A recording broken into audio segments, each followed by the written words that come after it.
Dalawang Filipino ang kumpirmadong nasawi dahil sa gulo sa Israel. Isang 42 anyos na lalaki na taga Pampanga ang tinangay ng grupong Hamas bago pinatay, habang ang 33 anyos na babae na taga Pangasinan ay niratrat kasama ang kanyang amo. Kakausapin ngayong araw ni Pangulong Ferdinand Bongbong Marcos Jr. ang mga naulilang pamilya.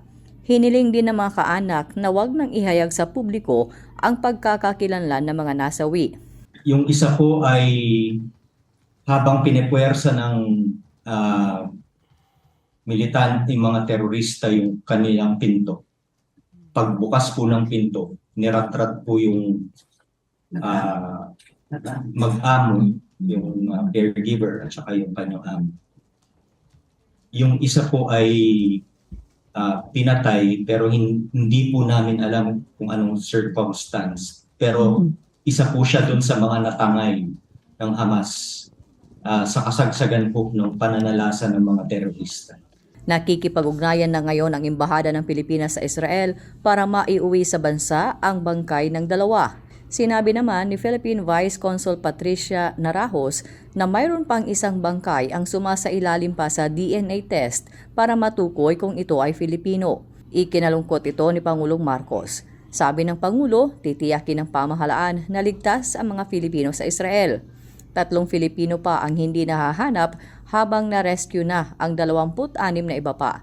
Sinabi naman ni Foreign Affairs Undersecretary Eduardo De Vega na nasa 70 Filipino na naninirahan sa Gaza Strip ang nagpahayag ng umuwi sa Pilipinas.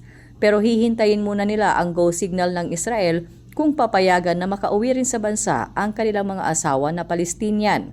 Handa naman ang Armed Forces of the Philippines na magpadala ng 2 C-130 at isang C-295 sa Israel.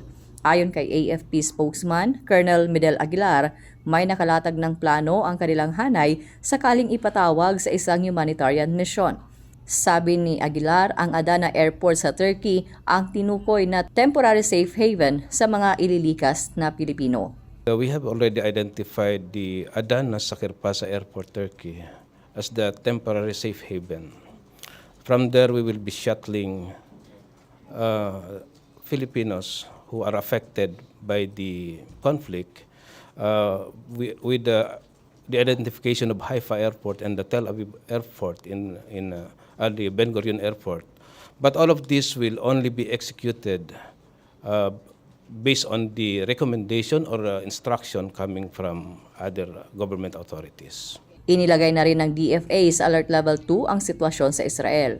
Ibig sabihin ng Alert Level 2 ay restricted phase o bawal ang pagpapadala ng mga bagong manggagawa. Status quo muna ang deployment ng mga overseas Filipino workers.